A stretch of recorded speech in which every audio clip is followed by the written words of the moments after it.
Yashodanandana Braja Janaranjana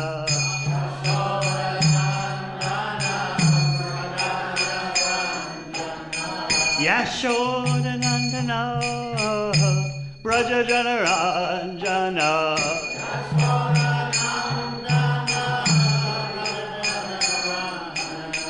Yamuna Tira Banachari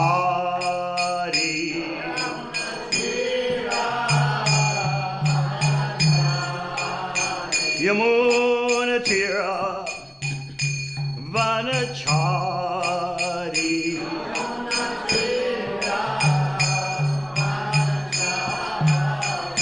Jai Radha Madhava Kunja Bihari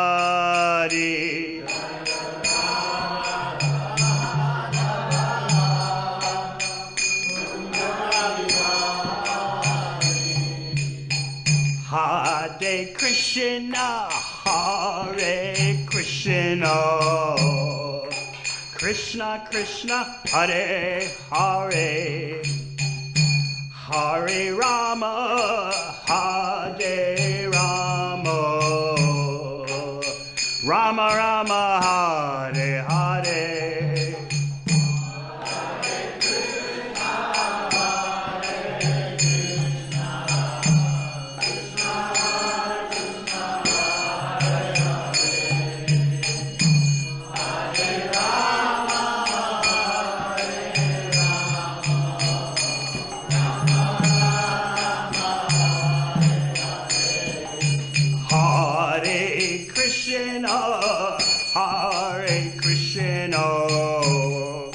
Krishna Krishna Hare Hare Hare Rama Hare Rama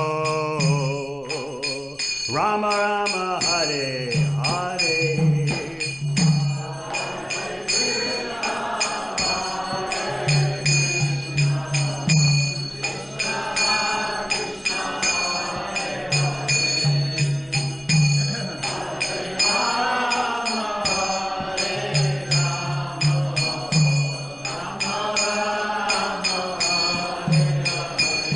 Hare Krishna, Hare Krishna, Krishna Krishna, Hare Hare, Hare Rama, Hare Rama, Rama Rama, Hare Hare.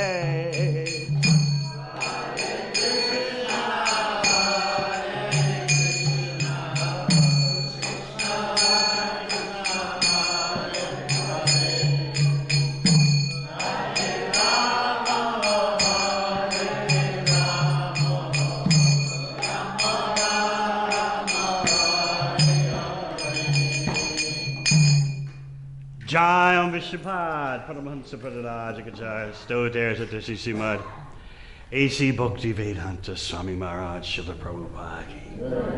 Jai Om Vishnupad Pradaraja Jai, Sto Dares at Srimad Bhakti Siddhanta Saraswati Thakur Prabhupada Ki.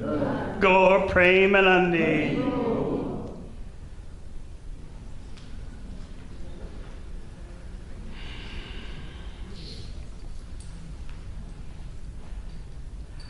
Well, this is the first morning class and program I've been able to come to in 3 months. Everywhere I go is locked down. I'm nervous, all these persons.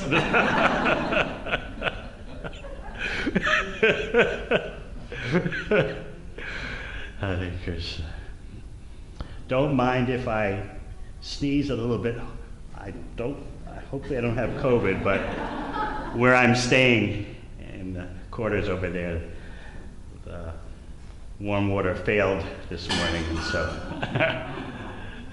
I do like cold showers, but the body doesn't like. So if I sneeze, that's the reason. Om Namo Bhagavate Vasudevaya.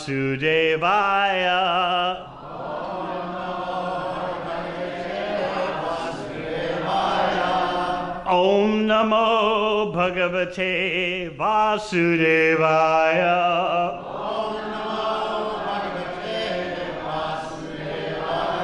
Om Namo Bhagavate Vasudevaya.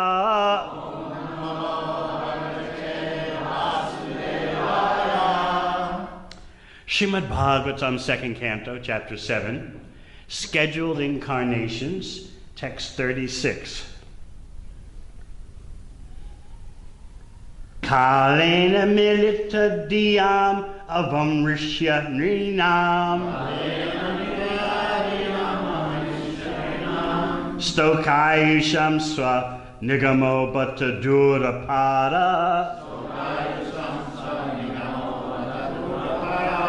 Abhihitas Dvanuyugam Sahisatyavattyam Veda Drumam Vitapasho Vibhajishyati Sma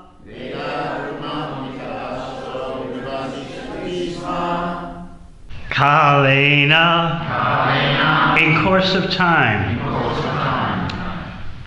Milita Dhyam, of the less intelligent persons. Avamrishya, considering the difficulties. Nrinam, of humanity at large. Stoka Ayusham, of the short-living persons. Swanigama, the Vedic literatures compiled by him. Bhatta, exactly. Durapada, greatly difficult. Avyahita, having appeared. As. To, but. Anuyugam, in terms of the age. Sa, he, the Lord. He, certainly. Satyavatyam, in the womb of Satyavati. Veda Drumam, the desire tree of the Vedas. Vitapasha, by division of branches. Vibhajishyati, will divide. Sma, as it were. Translation. The Lord himself, in his incarnation as the son of Satyavati, Vyasadeva, will consider his compilation of the Vedic literature to be very difficult for the less intelligent persons with short life. And thus he will divide the tree of Vedic knowledge into different branches according to the circumstances of the particular age. Purport. Herein, Brahma mentions the future compilation of Srimad Bhagavatam for the short-lived persons of the Kali age. As explained in the 1st canto, the less intelligent persons of the age of Kali would be not only short-lived, but also perplexed with so many problems of life due to the awkward situation of the godless human society. Advancement of material comforts of the body is activity in the mode of ignorance, according to the laws of material nature. Real advancement of knowledge means progress of knowledge in self-realization. But in the age of Kali, the less intelligent men mistakenly consider the short lifetime of 100 years, now factually reduced to about 40 or 60 years, to be all in all. They are less intelligent because they have no information of the eternity of life. They identify with the temporary material body existing for 40 years and consider it the only basic principle of life. Such persons are described as equal to the asses and bulls. But the Lord, as a compassionate Father of all living beings, imparts unto them the vast Vedic knowledge in short treatises like the Bhagavad Gita, and for the graduates, the Srimad Bhagavatam. The Puranas and the Mahabharata are also similarly made by Vyasadeva for the different types of men in the modes of material nature, but none of them are independent of the Vedic principles. Translation again. The Lord himself, in his incarnation as the son of Satyavati, Vyasadeva, will consider his compilation of the Vedic literature to be very difficult for the less intelligent persons with short life. And thus he will divide the tree of Vedic knowledge into different branches according to the circumstances of the particular age. Om Jnanatirmirandasya Jnananjana Shalakaya Chakshu Unmilitam Yena Tasmai Shri Gurave Namaha. Jai Sri Krishna Chaitanya Prabhu Nityananda Sri Advaita Gadadhar Sri Vasadi Gaur Bhakta Vrinda. Hare Krishna, Krishna Krishna, Hare Hare, Hare Ram, Rama Rama, Hare Hare. The activities of Srila Vyasadeva are simply compassion. Compassion is more than just the imparting of feelings. It's the imparting of knowledge upon which your feelings can have the most intelligent and beneficial effect. Because we don't have knowledge in the darkness of the age of Kali, we get hooked on feelings, so to speak. And certainly, bhakti is all about feeling.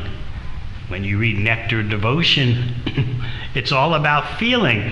But you notice that the feelings are all based on knowledge, not just willy-nilly emotions according to how I feel at the moment. And if you don't take seriously my feelings at the moment, then you just don't count. Why should you even exist? Why should you live if you don't take into account my feelings at the moment? Never mind that my feelings may be totally an illusion. That's not the point. The point is just to feel it. So Vyasadeva is giving the highest feeling based on knowledge. And that knowledge leads to higher and higher feelings that are pure and more pure. This is the science of rasa. As Rupa Goswami explains, when feeling and behavior is not based on Shastra, look out, then there are problems. So Vyasadeva's compassion is first of all expressed as thinking, although I've given the one Veda with all the knowledge there, it's too comprehensive, it's too big, it's too difficult for what's coming up ahead. Kali Yuga. So Vyasadeva, out of compassion, divided the Vedic literatures to make them more accessible. This is an act of love. We generally don't think about love as the imparting of knowledge. When you think of love, what do you think of? The warm fuzzies and someone gratifying your ego. In a grosser way, someone pleasing your senses. But Vyasadeva is teaching us what is real love. The giving of transcendental knowledge which will actually solve your problems. The problem is attachment to matter and detachment from Krishna. So the knowledge that Vyasadeva gives brings about the reverse situation: detachment from matter and attachment to Krishna.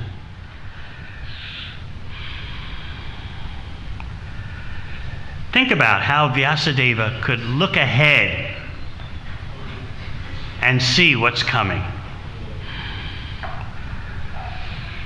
As Prabhupada quips in one of his purports in the first canto, when speaking about Vyasadeva, he said that's the nature of these greatest souls. They can look far into the future and think about how to present knowledge for the benefit of the people coming far ahead in the future. But he said, Prabhupada writes, that just look at the so-called smart people of the age of Kali. They can't even see ahead 5 minutes into the future.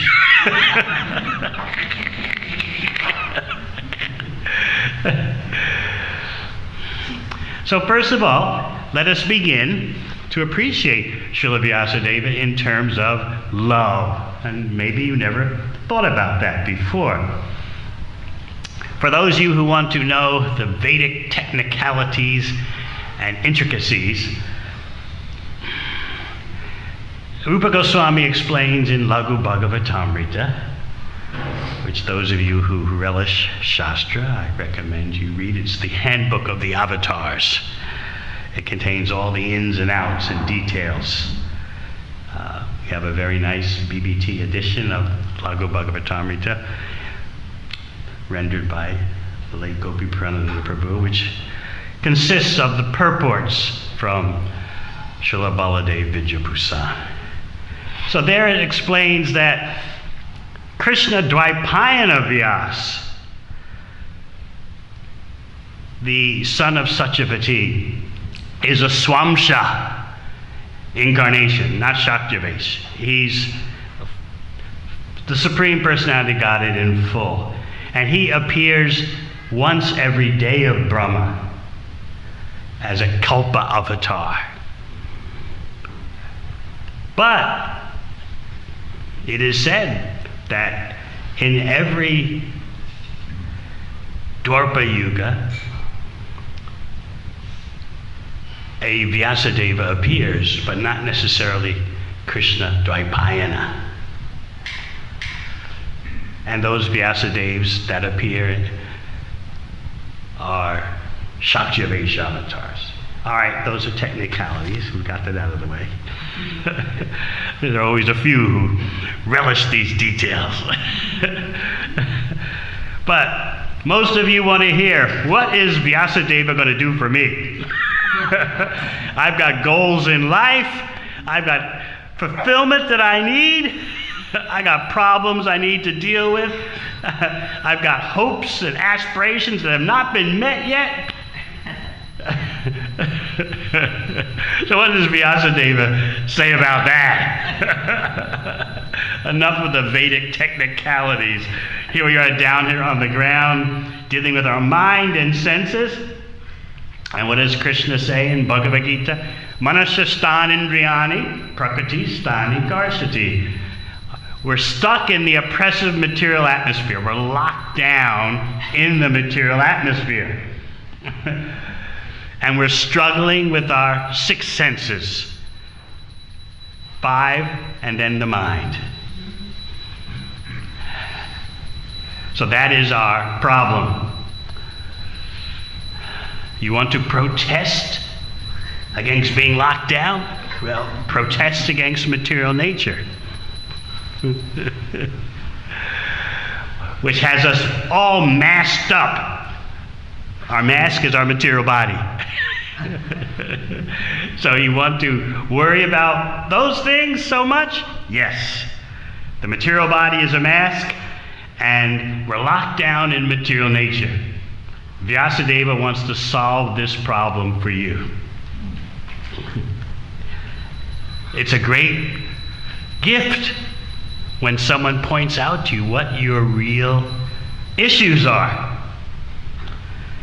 And it's such an important task that the Supreme Personality of Godhead himself comes to do that. The giving of knowledge is the greatest love. Because without authorized knowledge, what are you going to do? You're in the darkness. But because we're in the age of Kali, we're very proud. I know what to do in life. I can handle myself. I've got a few experiences, made a few mistakes, but everyone does. Yeah, my future looks kind of good. Yeah, I think it'll work out. Yeah.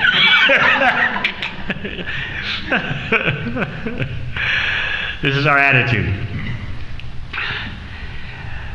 As Prabhupada explains the verse, Om Agana Timirandasya, I'm trapped in ignorance, in the darkness of ignorance, with my eyes forced shut. Forced shut, he explained, means someone has to come along with a toothpick and put it under your eyelid and pull it up, because on your own you won't lift your eyelids. So this is what Vyasadeva is dealing with. His first compassion is understanding. The Vedas as they exist right now are too difficult for the kind of persons coming up ahead in the future. They're less intelligent and short-lived. You don't like anyone saying that about you, do you? You're less intelligent and short-lived. It sounds like something you'd say to a bug, right? Or a wombat or something. But Bhagavatam puts you in your perspective. It puts you in your place. Less intelligent and short-lived. Now, what are you going to do about it? Some people find that this is in your face. But this is love, giving you the proper perspective of your life. Otherwise, how are you going to know what to do? And the proof that we need to hear this is that so quickly we forget the nature of our precarious existence, our very risky existence. We're so quick to forget that. So we hear in the purport, real advancement of knowledge means progress of knowledge in self-realization.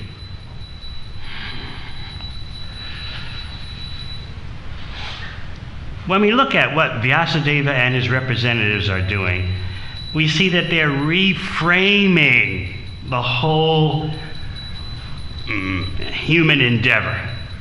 And we especially need to hear that in this age of Kali, because we have another framework for looking at our life. When you think of your life, you think first of all, it belongs to me, it's my life. Get your hands off my life. And secondly, I should have my goals, I should have my aspirations, my desires, and that's what it's all about. And the unstated reality, what we call reality, which of course is illusion, is that I think I'll die in peace as long as I've had a chance to express myself and my talents. One famous person says that at the end of this life, he's an atheist, when I meet that non-existent God, I'll simply thank that non-existent God. Thank you for letting me do my thing, for expressing my talents, and then I'll die in peace. So the emphasis is on you doing your thing, you being you, expressing yourself. And then you imagine, and then when it's time to die, I'll be okay because, I've done my dash, I've made an impact. I've lived life my way, and then I die. Simple as that. Of course, it doesn't work out that way. The way of material existence is, the more you live a life of material attachment, the more painful it is for you to give up your body. But you can't see that during your lifetime, because it is not the job, it is not the task, it's not the portfolio of Maya to let you see anything. I often explain this. We take shelter of Maya, thinking, I'll still retain a bit of vision and a bit of clarity. No, that's not the purpose of the mode of ignorance and the mode of passion. And these days there's very little mode of goodness, if at all. This bewilders you completely. All right, you say, I won't get too much into tamoguna. That's a bit too low.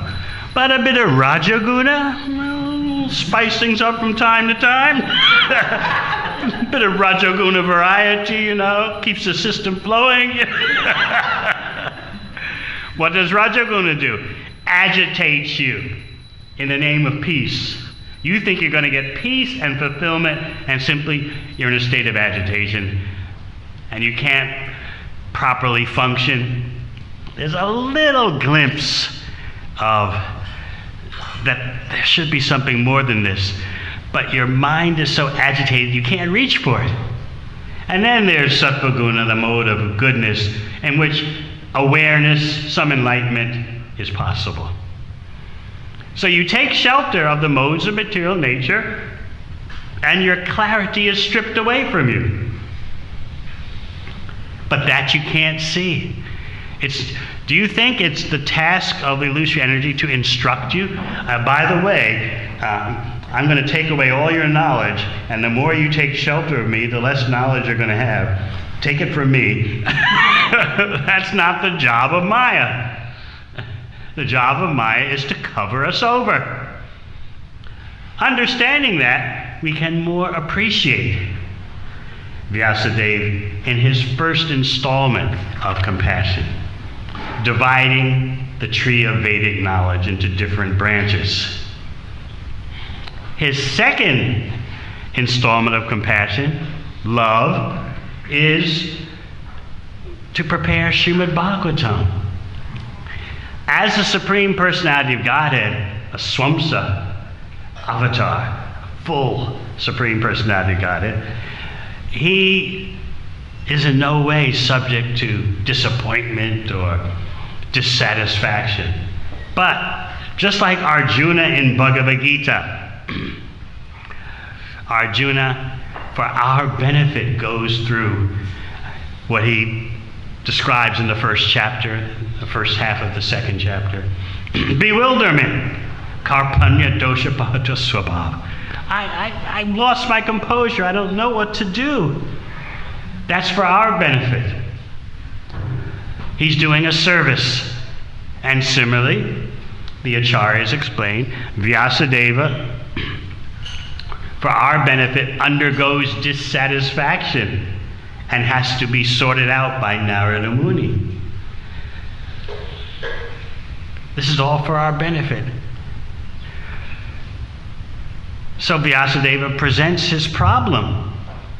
I've compiled all these Vedic literatures, I've divided them, I've even written the Mahabharata, but I'm dissatisfied.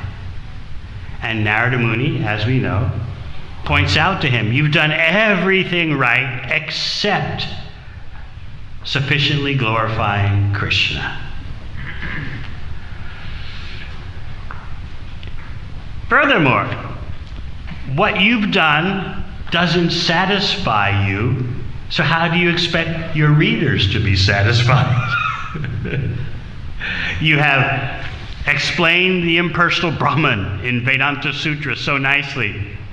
You've given Mahabharata, which is full of politics and economic affairs and intrigues, a little dash of Krishna in one chapter.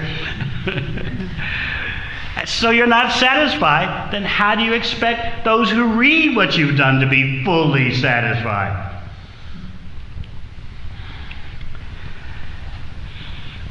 So that's why Narada Muni says to Vyasadeva, are you satisfied by making your body and mind the object of self-realization? It's a question we should often ask ourselves. We need to be able to get to the root of our perennial, ongoing dissatisfaction, which is gnawing away at our hearts. And then we blame other persons, We blame society, we blame this, we blame that. But we can't get rid of that dissatisfaction that's eating away at our hearts without taking up the process of glorifying Krishna. That is the only solution that works in this age of Kali. So how long will it take for us to convince ourselves of that? At first you may think, it's just some kind of bhakti rah-rah talk. Hearing and chanting is the only solution. Glorifying Krishna is the only solution. Of course, because we're Hare Krishnas, when we meet someone on the street who says Hare Krishna to us, we're so happy. Hare Krishna, we say that. But for ourselves, how much do we understand that our satisfaction depends on hearing and chanting about Krishna and teaching others to hear and chant about Krishna? Because we're followers of Chaitanya Mahaprabhu, who said, wherever you go, whomever you meet, teach the science of Krishna. That is surrender to Krishna in this day and age. In this way, Mahaprabhu is saying the same thing as Krishna. Krishna says, surrender to me. Mahaprabhu says, wherever you go, whomever you meet, teach the science of Krishna. So this need of ours to glorify Krishna is not just some kind of doctrine, theology, religious rah-rah talk. It is our life and soul. And that's why even someone as extraordinary as Vyasadeva is demonstrating problems. Although he's done wonders, still something is missing. He's teaching us. No matter how great your life is, if there is no glorification of Krishna at the core, you've missed the point. So again, let's consider how Vyasadeva is giving love. Because without authorized knowledge, how can we have any advancement? It's amazing how we think that the authorized knowledge of bhakti is kind of like supplementary to our life. It's a good add-on, isn't it? Nice side dish to the main meal. Like a tasty chutney or a little bit of bhakti knowledge. But what is the main course? What I want, my goals, what's driving me, what I want to achieve. And unless I have a life about that, how am I going to be satisfied? I want a partner who helps me achieve my goals. I want friends who encourage me in my achieving my goals, no matter what those goals are, what type of materialism. They're mine. That's the important thing. If you assist me in achieving my goals, you are my friend. And if in some way you don't encourage me or even you discourage me in achieving my goals, then you're on the enemy list. So this is how we divide up our life in terms of whom we associate with. Are you favorable to what I'm trying to do?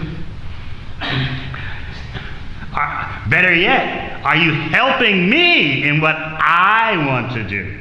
Oh, this is love. Doesn't get any better than that.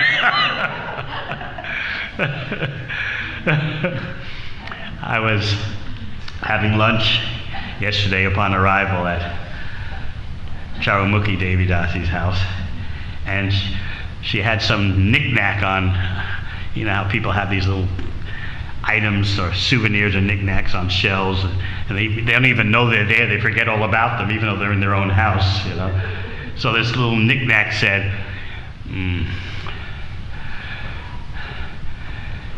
"Love as if there's no tomorrow." What do you think?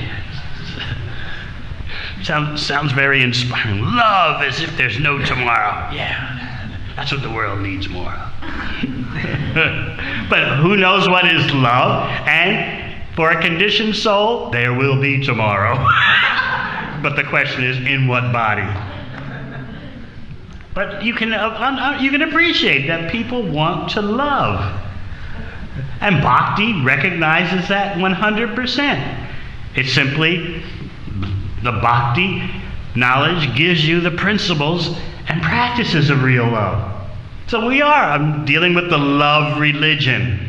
But we can't just come out and say that because people will think, oh, the love religion, yeah, I know what that's all about. So, okay, love as if there's no tomorrow. But first find out what is love. And if you don't want there to be a tomorrow, that means you want to get beyond the clutches of time. We can appreciate when people want timelessness. When they talk about their peak material experiences. When I looked into her eyes, I just lost track of time. I had that feeling that this magic moment will go on and on. You can appreciate what they're trying to express. They're expressing that their real existence is beyond time, but they don't know how to live in that way. But everyone aspires for that, just to be free of past, present, and future, and then you can love as if there's no tomorrow. But as long as you're a conditioned soul, there will be a tomorrow. There'll be yesterday, today, and tomorrow in different bodies. This is why the Shastra describes us as being shackled by time. You may take that there's a past, present, and future as something routine, but no, it's imprisonment. And then, because we're imprisoned by past, present, and future, we look at Krishna's pastimes and think they're affected in the same way. But Krishna's pastimes are beyond time. That means past, present, and future don't affect them. And Krishna's pastimes are also beyond causality. It's not that Krishna is, when he does something, he's subject to step 1, step 2, step 3. That's all. That kind of behavior is the product of someone who's enslaved by time. But Krishna is outside of time. Time is his insignificant energy, Kala Shakti. We're meant to be with Krishna in loving exchanges. But we've forgotten that. That reality has become lost to us. And therefore, everything we do is ruined by time. So that's why people say, love as if there's no tomorrow. In other words, love as if time is not going to ruin it all, which it will.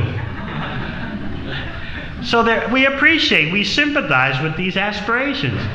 But knowledge is needed to put their aspirations in the proper context. So this is why Vyasadeva is giving the real love, the knowledge. Divide the Vedas to make the Vedic knowledge accessible for less intelligent persons with short life. And then spell out Krishna loud and clear. That's what Narada Muni is telling him.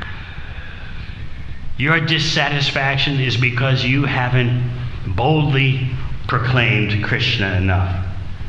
So Vishwanath Chakravarti Thakur, paraphrasing Narada Muni, paraphrasing Vyasadeva, says, but I did write something about Krishna. There's one chapter of Mahabharata known as Bhagavad Gita. There's a bit in this Purana, that Purana. But Narada Muni's criticism is, it wasn't enough. You have to do something that demonstrates Krishna as number one in terms of attention of your writing, in terms of the focus of your writing. You've done a little bit, but it's not enough. That's why you're dissatisfied. We can take that same analysis and apply it to us. when you feel dissatisfied, have you ever thought it's because I haven't glorified Krishna enough? Generally we think, oh, yeah, but that analysis, that's Bhagavatam. I studied in Bhakti Shastri, but otherwise, when it comes to my life, let me tell you why I'm dissatisfied. I don't have this, I don't have that. This one treated me this way, that one treated me that way. I need this, I need that. Well, what about what Narada Muni says to Vyasadeva? I know, all glories to Bhagavatam. Om Namo Bhagavate Vasudevaya. In this way, the Hare Krishnas miss out on their own benefits that are so profusely available because of Sri Chaitanya Mahaprabhu, who said, before you are liberated, read Srimad Bhagavatam, and after you are liberated, go on reading Srimad Bhagavatam. This is what Nityam Bhagavata Sevaya means.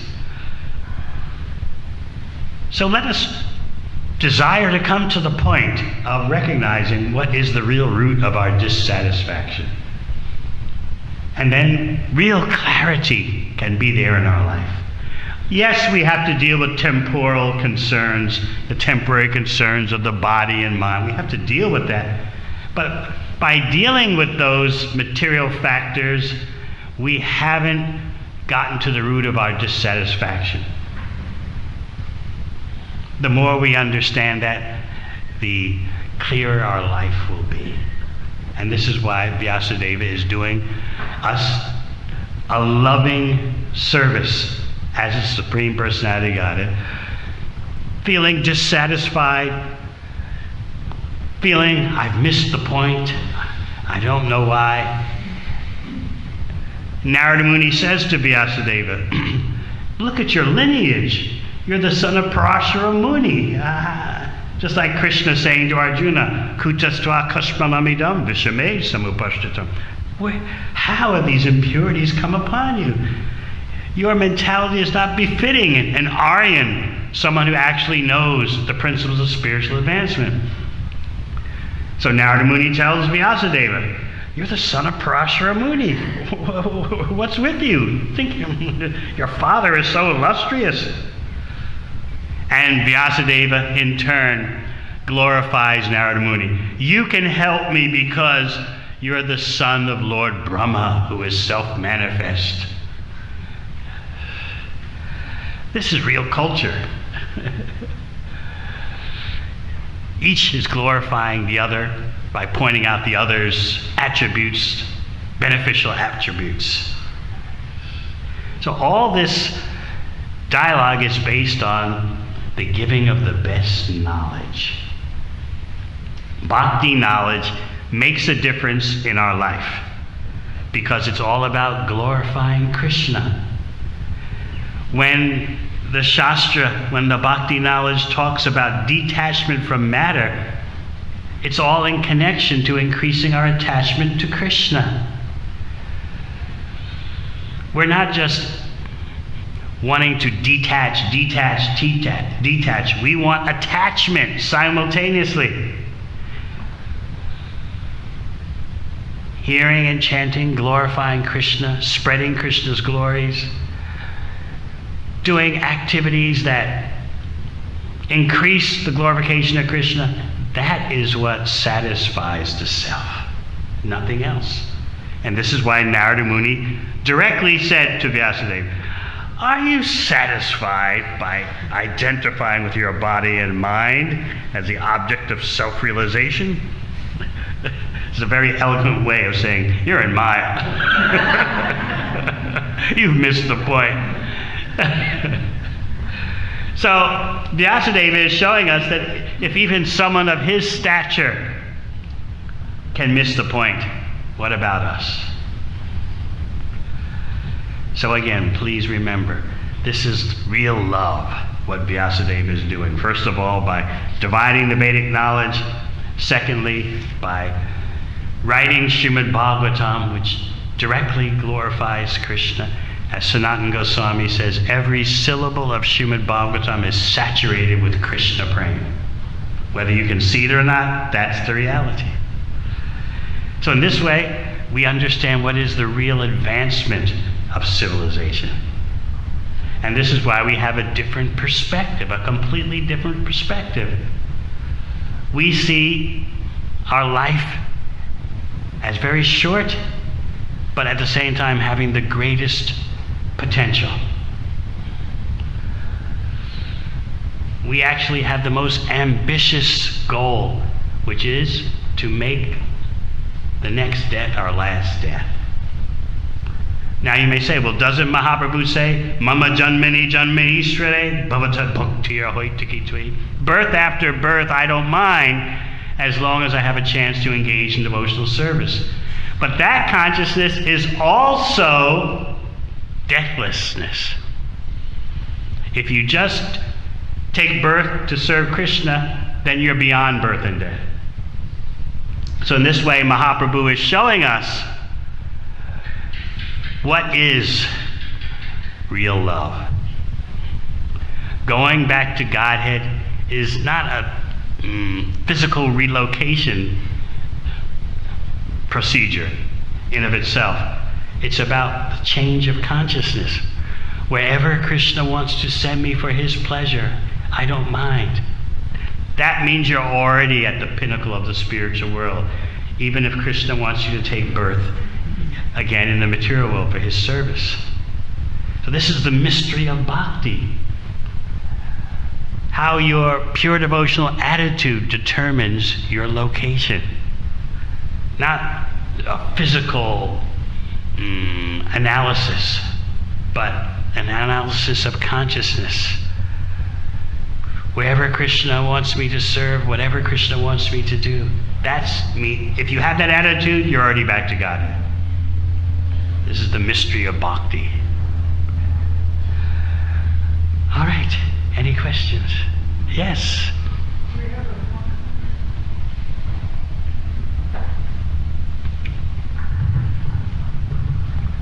Thank you very much, Maharaj. Thank you for visiting us again. Earlier in the class, you mentioned that Krishna empowered souls, they can see into the future. So we've heard the argument sometimes that if they can see into the future, that means everything's already decided, we don't have free will. So how would you respond to it? I may know that after class you're going to go back to your quarters, right? Does that mean I forced you to do it? So just because someone knows doesn't mean that they've taken away your free will.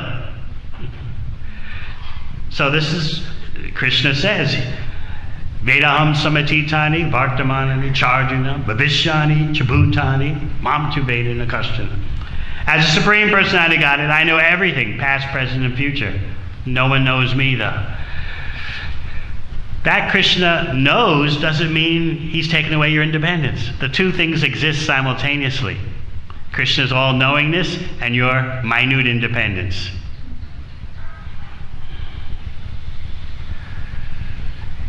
Even you as a tiny individual, wonderful individual, you have been through circumstances, maybe with your daughter or some other family members. Look, I know what's going to happen if you do this. Does that mean you've taken away the person's independence? No. The two factors exist simultaneously. I know, but at the same time, you have your choice. So similarly, yes, Krishna knows everything, but he doesn't interfere with our tiny independence. Otherwise, what's the meaning of independence?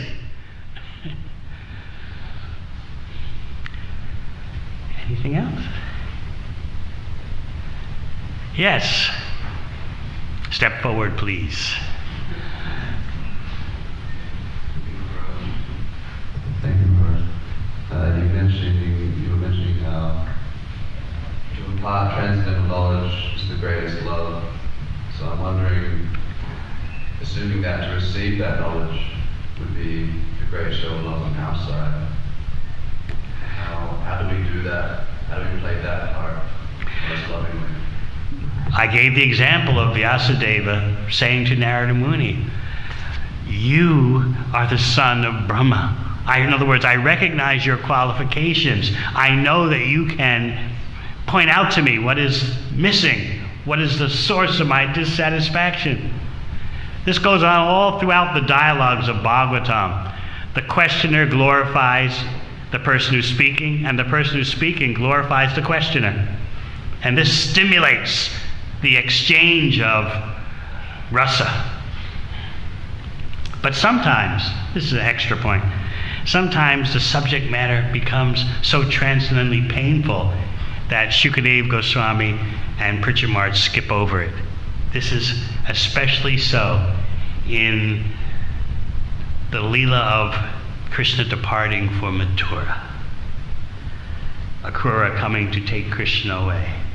And the devastation that hit Vrindavan is so much that at least 4 or 5 times in the relaying of that pastime, Shukadeva Goswami skips over the details because it's just so painful, transcendentally painful. But to understand transcendental pain takes some advancement. When you look at the description of that pastime in Brihad Bhagavatamrita, it's almost unreadable. The anguish of Mother Yashoda, Nanda Maharaj, the gopis. So sometimes persons of the caliber of Shukadeva Goswami choose. They can't. It's just the subject matter is just too much. Sometimes Shukadeva Goswami is afraid I'll lose control. I'll be overwhelmed by ecstasy, so I can't talk anymore. Sometimes it's just too painful. Krishna leaving Vrindavan, the anguish of the Brajbasis, I can't talk about it anymore. So this is Srimad Bhagavatam. It's love on both sides, the hearer and the speaker. And those who are in the audience also partake of the exchange of love.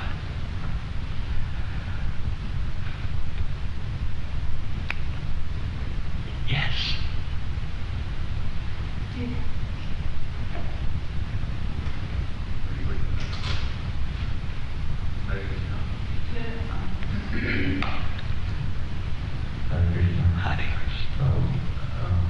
I wanted to, I think in your lecture you said that we should live, or we should do what Krishna wants us to do. I should do that, yes, I should do that. So when I want to do that in my life, I see that there are do's and don'ts, yamas, niyamas, and chanting and praising Krishna. But always my desires also come in. Like I want to do this and that, and I start planning on those sides. Because I feel like I'm not sure like what Krishna wants from me. So how to deal with that? That's why Krishna in Bhagavad Gita says, Tadvidi pranipatena pariprasthena sevya. If you want to know what to do, you approach my representative, inquire submissively, and do service. Then you can understand. So there's a process for knowing what to do. Just like Arjuna in the beginning of Bhagavad Gita. He didn't know what to do. He's telling Krishna, all my options look bleak. If I fight, the outcome looks bad. If I don't fight, the outcome looks bad. He basically had a breakdown in contemporary terms. So this is why we take shelter of the Guru Parampara.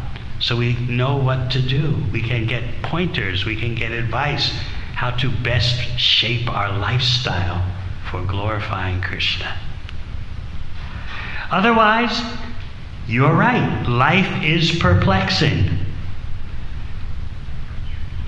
And it will go on being perplexing because that's the way of material nature. You think you've got it all understood. I'm on top of my life. It's all working out. Again and again, you hit a wall. And you never learn. That's why in the second canto of Bhagavatam, Shukadeva Goswami says, Pashyanapi na pashyati. You see, but you don't see.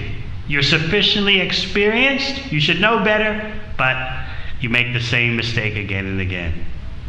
So even though something is right before your eyes, you don't see it. This is the nature of the illusory energy. It's operating all the time, we're submerged in it, but we don't see it. It's just me living my life, trying to be what I want to be. This is illusion. So yes, you've asked a very important question. For, as Srila Prabhupada would point out, to learn material things, mundane things, you have a teacher. So why not? For learning transcendental knowledge and how to apply it. But it's not that the guru tells you, I'm going to impart to you what came to me while I was in my garden tending my azaleas. Suddenly, enlightenment struck me. No, what does Krishna say in Bhagavad Gita? I'm going to tell you the same thing that I spoke before.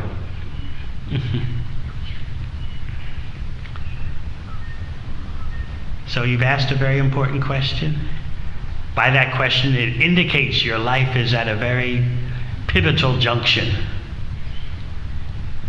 How many births has it taken for you to get to this point? You can't calculate.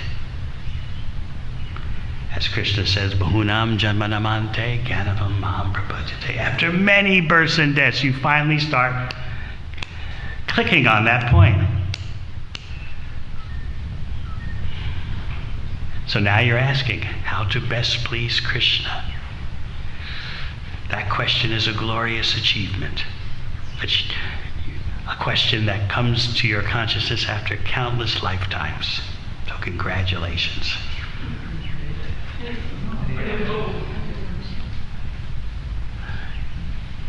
All right. Thank you very much. Hare Krishna, Lord Srila Prabhupada.